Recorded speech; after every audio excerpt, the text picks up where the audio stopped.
Olá, meus queridos alunos do curso de Direito, disciplina Letramento Digital. Eu sou o professor Laci Marcos Dias e estou aqui com você nessa caminhada sobre o conhecimento no letramento digital, no direito digital e agora esbarrando no judiciário digital. Nós observamos na primeira apostila, no primeiro momento, na nossa primeira aula, sobre o que é o algoritmo, o que são os dados, o que é o Big Tech, o que é o Big Data, como funciona essa estrutura das invenções tecnológicas que advêm.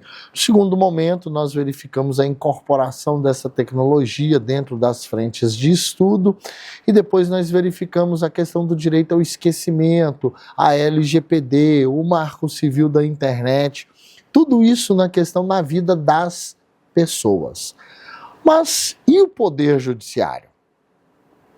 E a representatividade e a necessidade da utilização dos recursos de TICs, tecnologias de informação e comunicação, dentro do Poder Judiciário? Gente, o Poder Judiciário é inovador.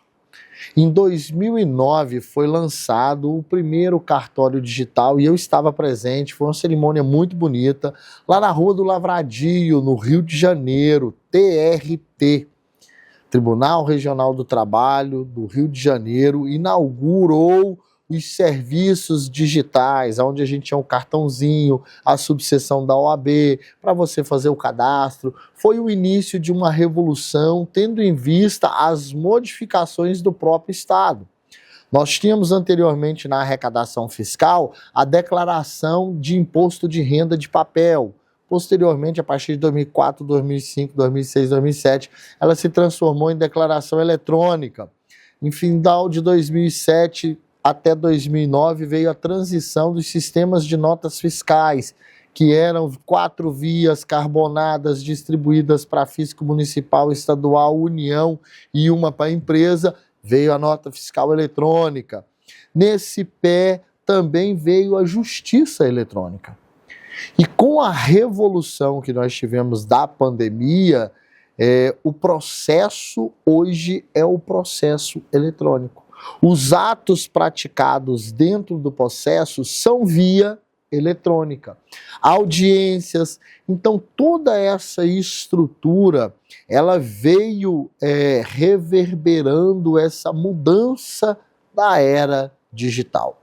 E no Poder Judiciário não poderia ser diferente. Além de estar na vanguarda, de ser utilizado largamente as inteligências artificiais, o sistema de computação, de rastreio, identificação, uniformização de jurisprudência no STJ, a partir de 2015, nós tivemos a emenda constitucional número 85, que buscou traçar algumas diretrizes compatíveis com essas novas tecnologias, trazendo para dentro do Poder Judiciário todas essas inovações.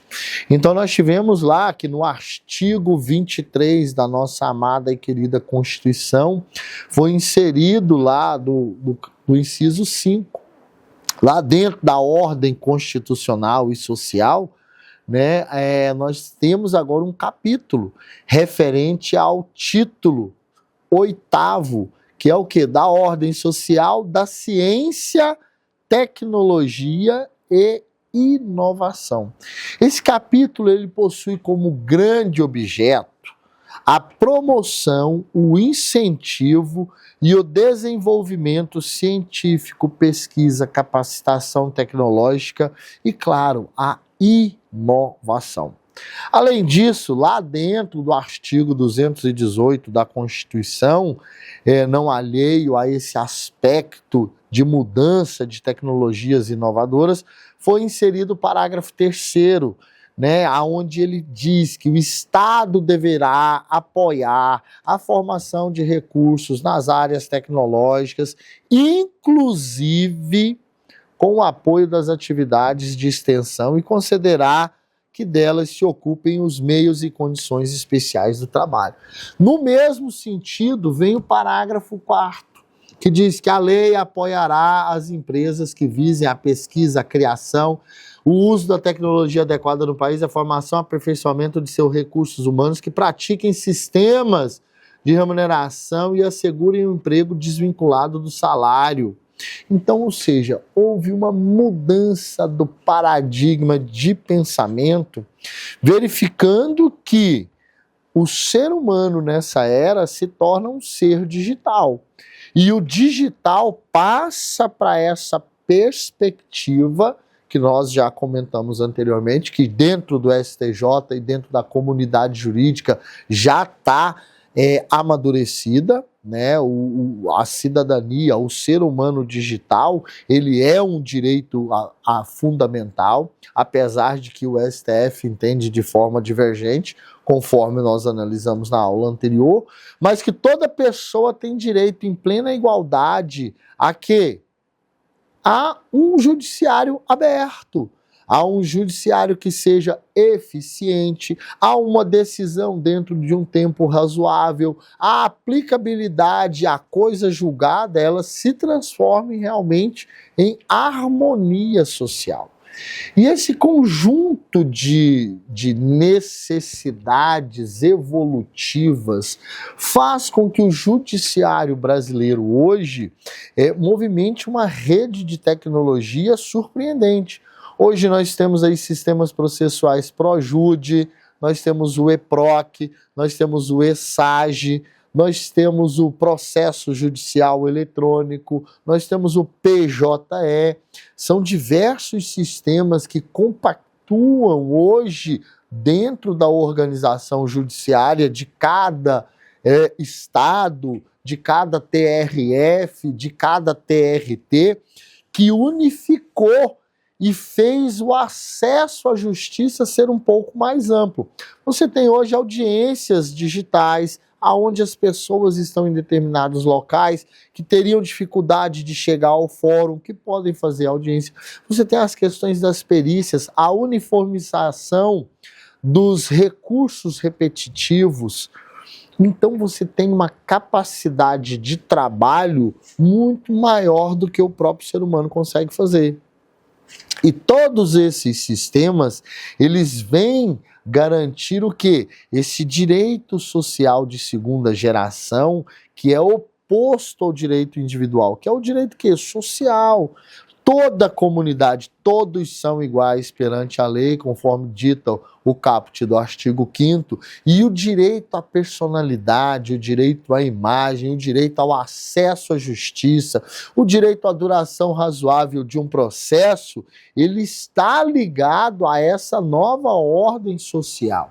E as TICs são essas tecnologias que surgiram lá na década de 60, 90 e que trazem uma fruição de gozo do próprio direito de uma forma muito mais absoluta, de uma forma de que se entrega-se uma prestação de serviço de forma mais efetiva. Quero um dos exemplos mais importantes que nós temos, ministro Marco Aurélio de Mello, com a TV Justiça. Hoje você pode ter pleno conhecimento de todas as decisões que são tomadas em comunicados via online, ao vivo. Você vê o ministro falando, você observa, você tem a uniformização, você tem a jurisprudência, você tem a carta de serviço, você tem o andamento processual na palma da sua mão. Facilitou a vida do advogado? Facilitou. Apesar de que, em contrapartida, o advogado não foi remunerado para acumular todo o serviço que era de realização do Tribunal de Justiça do Poder Judiciário. Por exemplo, hoje é o advogado que tem a obrigação de protocolar a petição. E para se protocolar a petição, você leva um tempo, mas você não é remunerado por isso. Você não cobra distribuição, ou talvez cobre, ou você faça uma cobrança do seu cliente, mas onerou a carga de trabalho do advogado, tendo em vista essa imediatibilidade da decisão.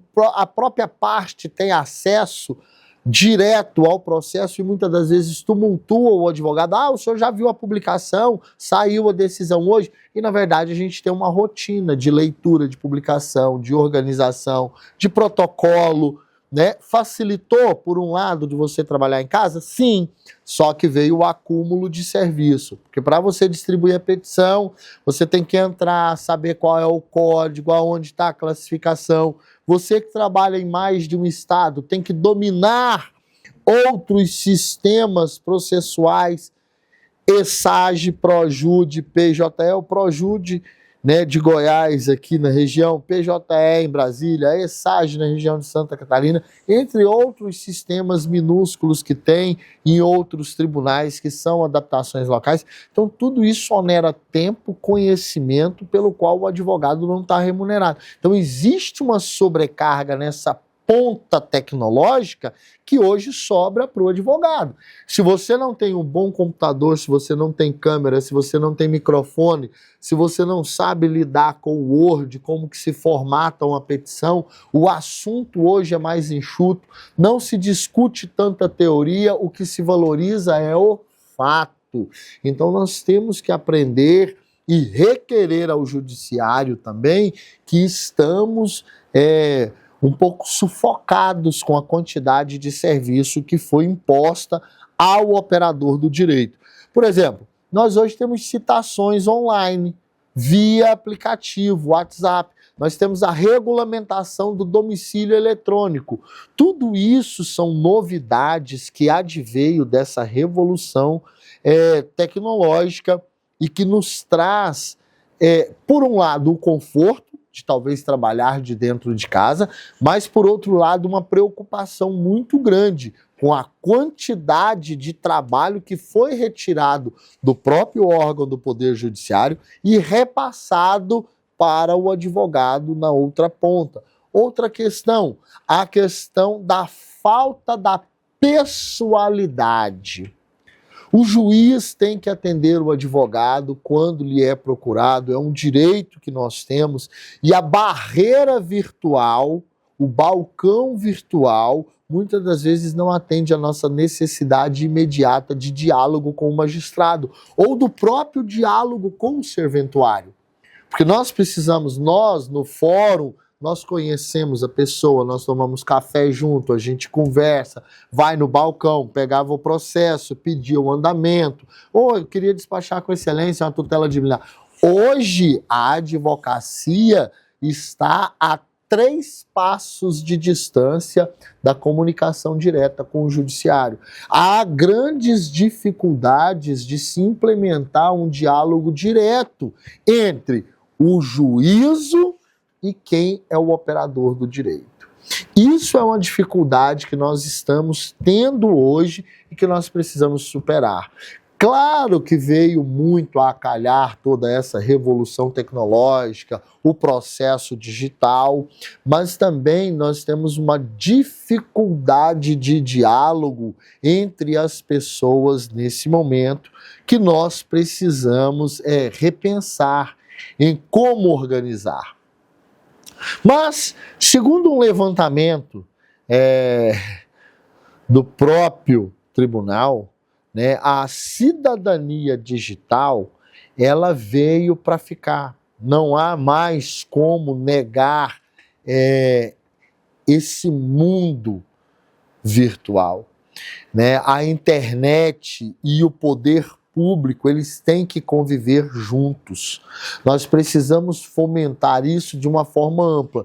Então, nós temos, assim, dentro da esfera governamental, um esforço de comunicação e de implementação de serviços de internet. Por exemplo, INSS, o aplicativo gov.br, que oferece mais de 600 serviços ao cidadão de forma digital, aplicativos e-social, que você pode movimentar, que você faz requerimento, previdência social, cadastros, assinatura digital, informações, retirada de certidão, tudo isso veio a facilitar a nossa vida e há necessidade ainda de implementação de melhoras. Mas isso vai acontecendo paulatinamente, em que também nós vamos apontando as dificuldades. Então é uma relação de mão dupla, aonde o poder público, a internet e a tecnologia vêm para suprir a nossa necessidade, para capilarizar o direito fundamental de acesso à informação, de acesso à justiça, de acesso a serviços, mas também, por outro lado, nós temos que preservar todos esses direitos de uma forma direta. O olho no olho, ele é muito importante. Então essas evoluções ficarão a cargos de quem? De todos nós, operadores do direito, juízes, desembargadores, presidentes de tribunais, comissões de direito, né? Na parte de tecnologias da nossa querida casa OAB, além de outras revoluções e levantamentos de dados estatísticos que nós temos em diversos setores, seja ele da saúde, seja ele da educação, seja ele no ramo do direito, todos eles devem se comunicar para que o Poder Judiciário possa cada vez mais prestar um serviço de qualidade e de excelência a toda essa comunidade brasileira. Não esqueça de fazer os exercícios, não esqueça de ler a sua apostila, de comunicar com o seu tutor as suas dúvidas. Até a próxima oportunidade.